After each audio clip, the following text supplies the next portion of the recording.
So today I want to talk to you about really the two main types of narcissism, but really focus on one of those.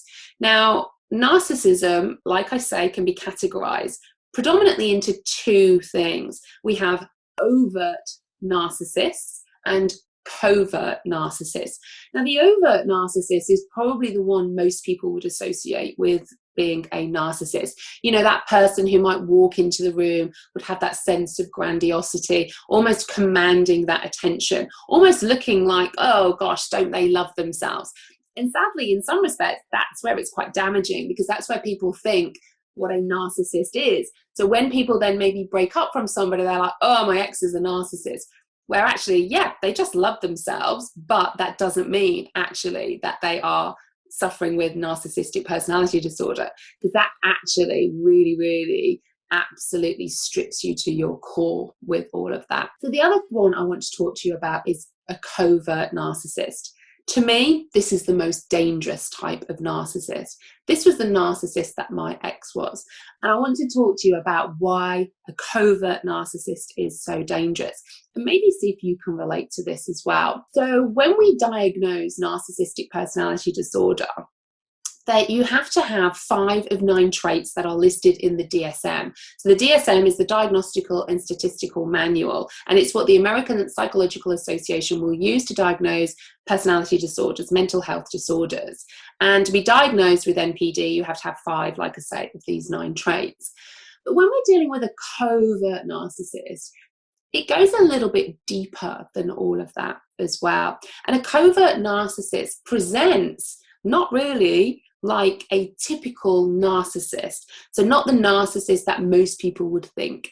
So a covert narcissist is somebody who would really act like the victim. They can often be somebody who uses maybe illness as a method of getting sympathy from other people. They are very passive aggressive. So they might be saying it in a very nice way, but there is a real underlying of passive aggression. So, you know, just as an example, you might be with a narcissist right now and wondering, you know, are they a covert? Are they an overt? And just think about the sort of things that they say to you. Are they saying some things to you in a very nice way? But actually, when they say it to you, what you're hearing is not the tone. What you're hearing is those words, and it is like a dagger to your heart. And you're really feeling that dysregulation in your body. That's passive aggressiveness. And you may have encountered that in other aspects of your life as well. Someone saying something to you very nicely, but the words and the underlying meaning of that is very aggressive. A covert narcissist can also come across as somebody who's very self-critical. Now, they might say something to you like, oh, it never really works for me like this. You know, oh, I can't do that. Now, of course, that can also not be covert narcissism. So when I'm talking about these, think about them in their entirety. Think about, you know, if somebody is having, you know, maybe 4 or 5 of these all together, you know, that is in every aspect of their life, in their home life, their personal life, their work life. You know, this really transcends through all of their life. It's not necessarily just with you, although behind closed doors, obviously, they can be very different. So they will often be really self-critical, and they will do that to gain attention.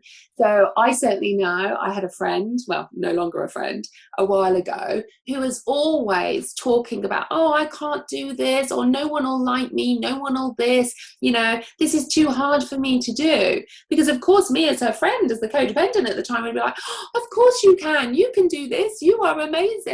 But what I was doing was I was feeding that narcissistic supply by saying all of that. So that's a real trait of a covert narcissist, being really self-critical. And you wouldn't imagine that to be a narcissist, because again, we would tend to think of a narcissist as somebody who loves themselves. But a covert narcissist is really self-critical. A covert narcissist can also be really shy. So again, the complete opposite of that grandiosity as maybe they enter into the room. A covert narcissist can come across as actually being very introverted, being really shy, because then they're going to get that supply off other people. So a covert narcissist will also have lots of fantasies. You know, they're living in this fantasy world all of the time. They might talk to you about all of this. And again, they can do it in a really self-deprecating way, where they will start to, again, be that self-critical person to themselves, feeling very, very shy and really, really sensitive to other people's criticism. Again, going back to this friend that I used to have, anybody that looked like was maybe criticizing her at any level, oh my goodness, the overreaction that was there, because again, it was really tapping into her insecurities. And what we know about narcissists is they have such a strong false sense of self. They would never admit that maybe there's a core wound, because narcissists aren't born narcissists. They come about from their childhood, and that can be from childhood abuse, neglect, sibling rivalry, so parents pitting them against each other. It can come from very unemotional childhoods as well. I know that was certainly the case from my ex-husband, very unemotional parents, no birthday parties particularly or anything else like that. And so we know that a narcissist isn't born like that. They are brought about because of their childhood, and it is trauma. It is childhood trauma. They do have a deep wound. However, the problem with a narcissist is they will never recognize they have a wound, which makes the problem of getting a diagnosis, because how many people do you know that would say, hey, I think I've got narcissistic personality disorder, I think I'll go and try and get a diagnosis of that? I mean, that just isn't going to happen, is it? They're not going to go and try and get a diagnosis because they don't think there's anything wrong with them. So even though they might come across as a covert narcissist being really critical of themselves, knowing that something isn't right, they're not doing it because they want a diagnosis. They're doing it because they want supply, narcissistic supply, drug of choice of a narcissist. They want that supply of you or indeed somebody else, so that false sense of self that they have, those very strong protector parts that are stood in front of their deep wound, that becomes who they are. And that protector self, that false sense of self, is never ever moving, because the pain of the wound for a narcissist is so deep. So they will be always trying to think about ways of behavior so that they can get their supply. Now, one thing I will add here, and again, there's no research out there, is why does a narcissist become an overt or a covert? We don't know that. There's no tangible evidence or research yet, not to say that there won't be in the future, as to why then a child in that situation who goes on to become a narcissist, why do they become a narcissist or a covert narcissist or an overt? And we don't know that. But the covert for me is always the most dangerous. You will often find a covert narcissist may have other mental health issues as well. So they might present like maybe they've got depression. They might present possibly that there could be borderline personality disorder as well. That can often get misdiagnosed from MPD as well. But again, borderline, people will recognize that and they will, get a diagnosis, and there will be things that they will do to move themselves forward. A narcissist won't do that, and I'm always looking in the work that I do in the therapy and coaching world that I will not treat what I believe to be a narcissist. Of course, in an ideal world, I would love to cure narcissistic personality disorder, because I know on some level they are very wounded souls, and I would love to be able to help them. But to help somebody, they have to recognize that there's a problem and work on that. And by nature of narcissistic personality disorder, they don't, and they won't. They may at some stage say, they might go to, say, marriage counseling, or maybe they'll say to their partner, I will go and get therapy.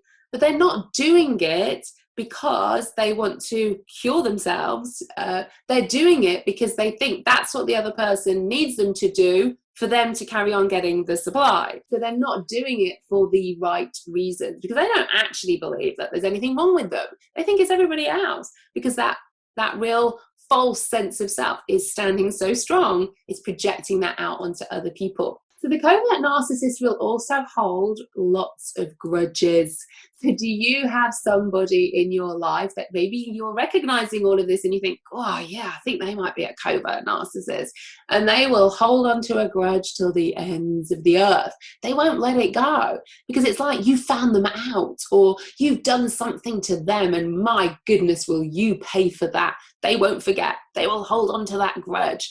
Maybe you're in a relationship now, and the narcissist is bringing stuff up that has happened a long, long time ago. And they are, make no mistakes, they don't forget. They will bring it up. They will not move forward with that. The covert narcissist will also be really, really envious of others. So when they see other people succeeding, when they see other people doing things, they will be really envious and jealous of this.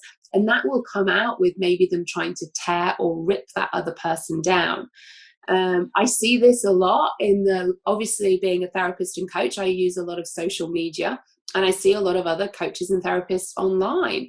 And sadly, what I see sometimes is as other people are becoming more successful, people don't like that. They want to rip them down. Now, yes, that could just be because they're feeling insecure. But when we start to add in all of those other traits, then what we know is when we add all of those in, then there could be an element of covert narcissism in all of this too. A covert narcissist will really feel inadequate. Now, that may not come across directly, but those feelings of inadequacy that they have means they will massively project that onto other people, and they will do that in a way of self-criticizing themselves, maybe being ill or poorly, so that again it's all about a covert narcissist. Almost they act like a victim, poor me, because they want to get that adoration, they want to get that supply, they want to be told, oh no, you are great, you are amazing, and it's like, yes, give me more, give me more, give me more, and they will keep doing all of that. The covert narcissist also can be really great at showing false empathy. One of the things that I talk about as one of the key ways of recognizing a narcissist is, and I've always said this, you imagine yourself on your living room floor and you're telling the narcissist in your life that you are really, really poorly. And that could be, literally a life-threatening condition. And when you're on your own with the narcissist, they are almost looking at you like they're watching paint dry. They might say, I'm sorry to hear that. And the words are coming out, but you don't feel that empathy. You put yourself in a room with family or friends and you tell them that, you watch their behavior change. Their behavior is very different to you on your own than when there is an audience around them for them to perform. So that when there's an audience around them, of course, if they're like, oh, of course, I'll help and support you, I will do all of this. So everyone around goes, oh, aren't they wonderful? Aren't they lovely supporting you? And that is the supply going to that narcissist. So a covert narcissist is really, really good at false empathy. So looking like they are really, really empathic to you or the other people, but actually it's all false. It's only so that they can gain narcissistic supply, their drug of choice. So think about the covert narcissist as being really acting like a victim. Now, the dangerous aspect of this, and this is why I believe a covert narcissist is the most dangerous, is because they act like the victim. When your relationship with a narcissist starts to break down, and you start to maybe say they're a narcissist, or you start to also feel like you are broken, alone, lost, but they're also acting like a victim in all of this.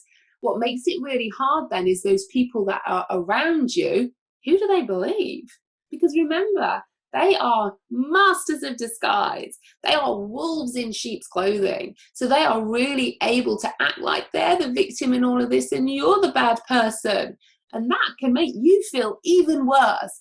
That was so hard for me, because what I found was when my relationship broke down and he was acting like the victim in all of this for a time, that I could see people that he was talking to maybe at the school gates thinking, why are you talking to him? I wanted to go around them afterwards with this big megaphone and say, hold on, can I just tell you exactly what happened now and what he did to me and all of this? Because of course he was acting like the victim and he was getting people to feel sorry for him. That was feeding his narcissistic supply. And that for me made it really, really difficult, because you imagine if you're in a relationship with a narcissist anyway, you're going to have those feelings of lack of self-worth, and then thinking other people don't believe you because they're like they're flying monkeys is really pushing you even further into that freeze trauma response. Because the danger is, not only do I not think I'm good enough, but now they're acting like I'm not good enough, and all the people around are acting like I'm not good enough. That makes you feel even worse. And that is why covert narcissism, I believe, is even more dangerous. And I think it's even harder. I mean, don't get me wrong, they're both extremely traumatic. But I think recovering from a covert narcissist, because they are very good with their persona of coming across as the victim, the poor me, and that makes it really, really challenging. You know, I've had certain female friends in my life, and I can think of two immediately that were covert narcissists. And to the outside world, they look like nice women. They look like victim-like women in a way. They would cry so that they would get, obviously, that sense of approval, that sense of supply. But deep inside, they were tearing you down. That God forbid you could be more successful than them. You know, God forbid that you could do anything else outside of your friendship with them, for instance, because that deviated your attention away from them. So covert narcissism doesn't just present, obviously, from a parent or a partner. It can be a friend, it can be a co-worker, and it can make it really challenging because they act like the victim. So one of the best ways to start is stop looking at them and really start to understand what a covert narcissist is. Other people believing the covert narcissist is no reflection of you. It just means what a great manipulator they are. And we want to stop seeking other people's approval, validation for us to feel better. We need to go within, and we need to heal our own deep wounds of that lack of self-worth. Because again, when we heal that, you can zoom out from the situation. And of course, it can feel frustrating. You know, I felt frustrated at the time thinking, you know, they're not believing me. They're listening to him. But it's not my place to get everybody else to understand what I've been through. This is my life.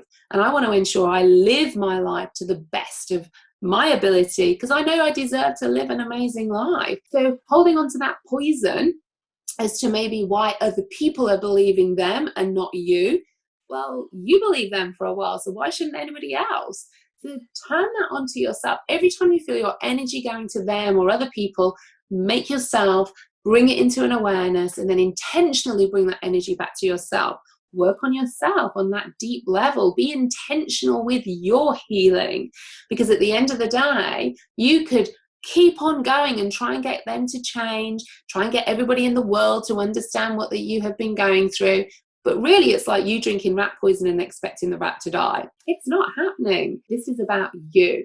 This is why I want you to know I believe you. I believe you. I know what it's like. Find your tribe. Find people like me who get it, who understand. Really look at who you are surrounding yourself with, because a covert narcissist can be really, really difficult to recover from, because it looks like they are the victim. And then it almost becomes like a competition. You know, who can act like the most victim, you or them? You don't want to get caught up in all of that. It's toxic for you. This is your life. Doesn't matter what they do. Doesn't matter what they say. This is about you. This is about you living the life I know you deserve. And you can heal that trauma of narcissistic abuse. Absolutely. I'm living proof of all of that. I know you can do it as well. So let me know, do you have a covert narcissist in your life? And can you relate to anything that I have talked about in this episode?